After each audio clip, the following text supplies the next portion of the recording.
How are they doing this?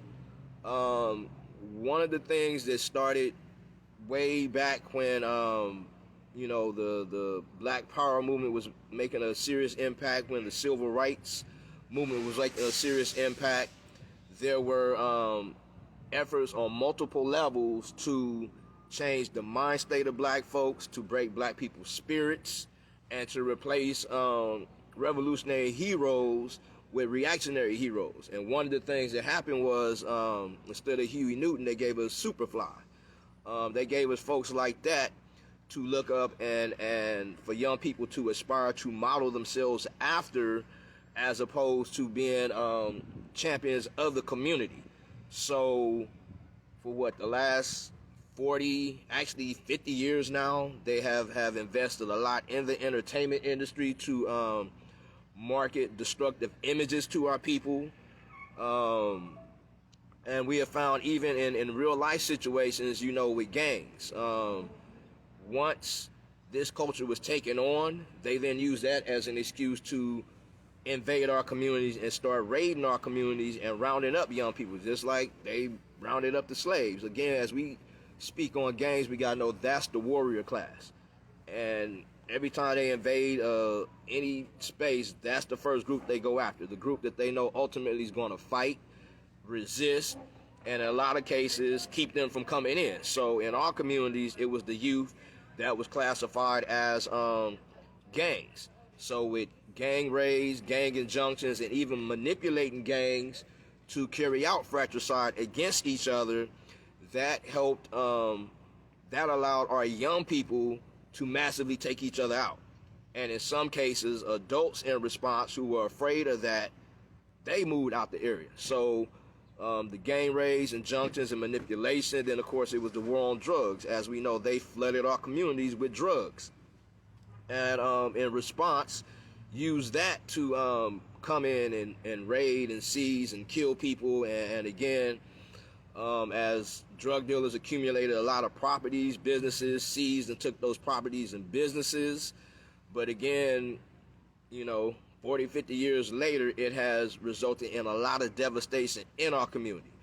The last 10 years, we've seen more discrimination in hiring within our communities. If you go in almost the majority of businesses in our community, if it's not black owned, you usually don't see black employees.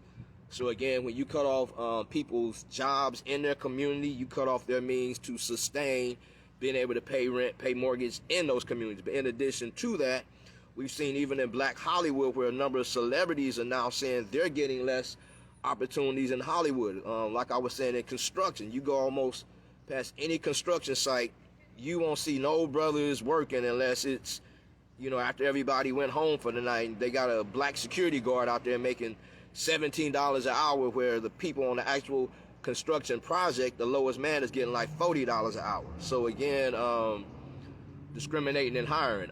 Inflated rents.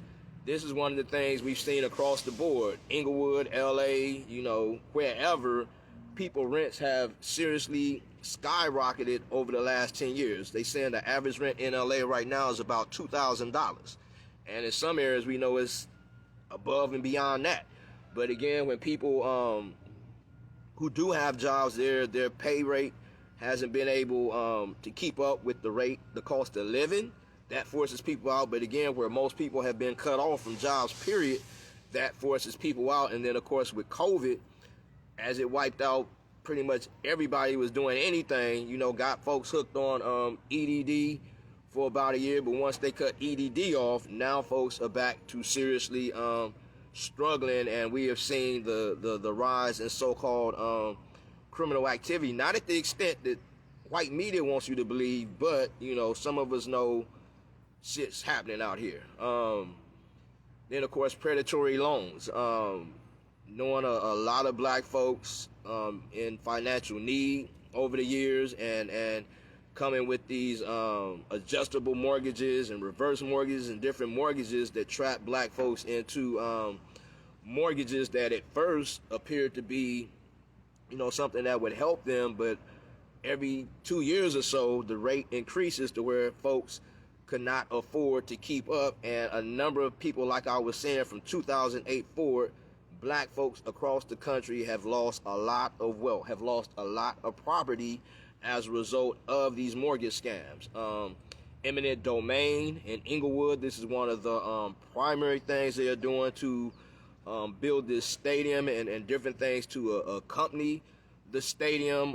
Right now there are a lot of not a lot, unfortunately there's not a lot, but some of the residents that tune into the city council meetings are engaged in some serious pushback, because now this is systemic thievery, just straight out using eminent domain to take people's properties. And then of course there is a lack of support for small businesses. Again, even before COVID, as a lot of our businesses were struggling throughout COVID, a lot of folks missed out on different resources that were made available, because in some cases, you know, black businesses just don't know the so-called appropriate way to keep books, to keep records, to pay folks with checks. So when they go to qualify for this stuff, the type of paperwork people look for, you know, we tend to not have. Just like with this Cash App and money apps that they're now saying they're going to come after people who make $600+ per transaction. Again, a lot of young folks, one, don't even know that's about to happen, but two, very likely won't know how to respond and deal with the taxes and everything associated with that. So again, another means to criminalize folks. And then lastly is the unfortunate continued means they use to divide and conquer, but using black gatekeepers to push out other black people and businesses, and then displacing those same Negroes who they use to do that. That'll be one of the last things we get to uncover. But with that, I want to remind folks that behind them, because again, quite often, because they are the ones who day to day are in our faces and carrying out the bull crap, a lot of people just tend to focus on them and what to do about them. But again, the primary driving force behind them are the initial predators I spoke of, like Metro LA, USC, David Schwartzman, SoFi Stadium, and others who are laying out the agenda. So, you know, when we identify these Negroes that are doing that, we got to know somewhere in the background, higher up on the pyramid, ultimately they're acting in the interest of white folks. So before we get to the what to do's, we did have a couple folks who were joining us to speak. I'm gonna just go through real quick, respond to some of the comments, and see if any of those people have joined us yet. First and foremost, greetings to everyone. I thank all of y'all for tuning in. Again, this is not for entertainment purposes.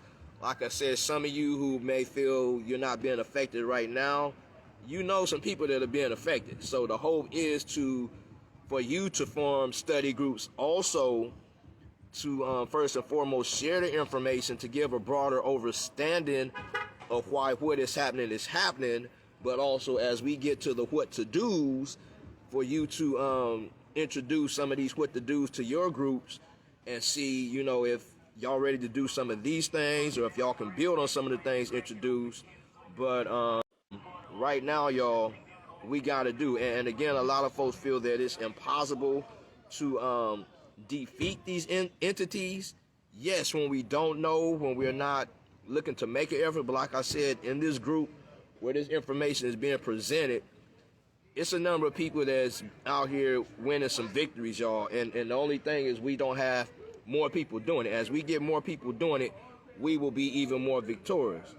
Black Power, we got our brother Timo from Tanzania with us.